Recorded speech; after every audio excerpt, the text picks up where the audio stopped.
अब जब इस तरह से उस छोटू के पापा ने बताया तो उसको भी उत्सुकता हुई, तो वो कहने लगा बड़ा हो जाऊंगा तो मैं भी यही काम करूंगा। बच्चों, अक्सर ये होता है कि जो पेरेंट्स काम करते हैं बच्चों की भी वही इच्छा होती है। तो वो बोला कि जब मैं बड़ा हो जाऊंगा तो मैं भी यही काम करूंगा। छोटू ने अपनी मनसा जाहिर की। मनसा मतलब इच्छा। छोटू ने अपनी जो इच्छा थी वो जाहिर की, मतलब सबको बताया। बिल्कुल, मगर उसके लिए खूब पढ़ना होगा। अब पापा ने कहा तो ठीक है तुम करना, लेकिन उसके लिए तुम्हें पढ़ना होगा, माँ और पापा की बात सुननी होगी। माँ ने कहा, और माँ और पापा की बात तुम्हें माननी पड़ेगी। ये बात माँ ने कही। दूसरे दिन छोटू के पापा काम पर चले गए। दूसरे दिन छोटू के पापा जो थे वो काम पर चले गए।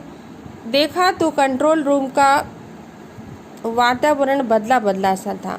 और उन्होंने जो कंट्रोल रूम होता है ना, एक जिससे सारा कंट्रोल किया जाता है, वो उसका वातावरण कुछ बदला बदला सा था। शिफ्ट खत्म कर जा रहे स्टाफ के प्रमुख ने टीवी स्क्रीन की तरफ इशारा किया। अब वहाँ पे शिफ्ट से काम होता है ना, 8-8 घंटे की या 6-6 घंटे की शिफ्ट के हिसाब से ड्यूटी होती है, क्योंकि वहाँ रात दिन काम होता है। ऐसी जगहों पर रात दिन काम होता है। कुछ लोग रात में काम करते हैं, कुछ दिन में काम करते हैं, कुछ मतलब 6-6 घंटे की ड्यूटी लगती है। तो जो उनकी शिफ्ट थी, जो लोग ख़त्म करके जा रहे थे, उन्होंने टीवी स्क्रीन की तरफ इशारा किया। स्क्रीन पर एक बिंदु झलक रहा था, और वहाँ पर स्क्रीन जो थी टीवी की, उस पर एक बिंदु झलक रहा था। वो बताने लगा, यह कोई आसमान का तारा नहीं है। कोई कंप्यूटर से पता चल रहा है कि यह अपनी जगह अड़िग नहीं रहा है। ये जो है ये जो इसमें चमक रहा है, ये आसमान का तारा नहीं है। ये कंप्यूटर से ये बात पता चली कि ये अब अपनी जगह पर स्थिर नहीं रहा। अड़िग नहीं रहा मतलब स्थिर नहीं रहा। पिछले कुछ घंटों के दौरान इसने अपनी जगह बदली है, और इसने कुछ घंटों के में अपनी जगह बदली है। कंप्यूटर के अनुसार ये हमारी धरती की तरफ बढ़ता चला आ रहा है, और कंप्यूटर के अनुसार ये जो तारा है ये हमारी धरती की तरफ बढ़ता चला आ रहा है। अंतरिक्ष यान तो नहीं है? छोटू के पापा ने अपना संदेह प्रकट किया। ये जो आ रहा है कोई अंतरिक्ष यान, यानी आसमान में चलने वाला कोई जहाज़ तो नहीं है? ये इस तरह से उन्होंने संदेह बताया। संदेह हमें भी है। आप अब इस पर बराबर ध्यान रखिएगा। अब वो जो जा रहे थे लोग, उन्होंने कहा हमें भी इस पर संदेह है, लेकिन अब हमारी शिफ्ट ख़त्म हो गई, आप आ गए हैं, तो आप अब ध्यान रखिएगा। छोटू के पापा सोच में डूब गए।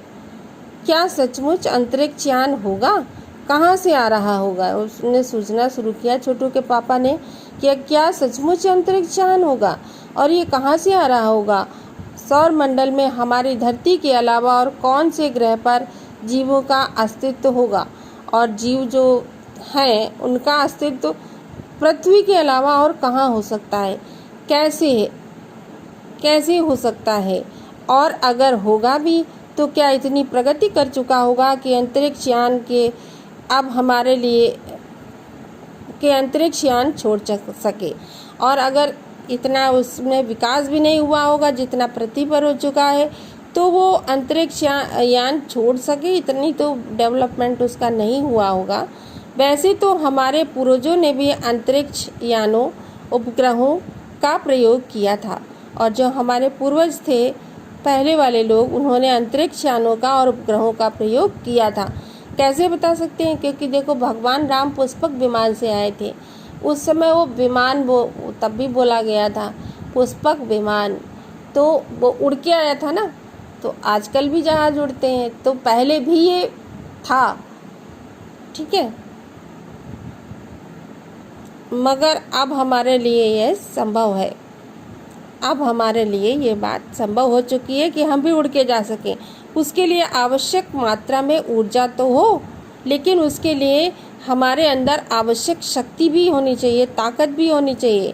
काश इस नए मेहमान को नज़दीक से देखा जा सकता। अब वो सोचने लगे कि जो ये तारा टूट के आ रहा है, ये इसको शायद न पास से देखा जा सके। हाँ, अगर वो इसी तरफ आ रहा होगा तब तो यह संभव हो सकेगा। देखें, हाँ, और अगर ये इधर आ रहा होगा तो इसको देखना संभव होगा। अब अंतरिक्ष यान से एक यांत्रिक हाथ बाहर निकला।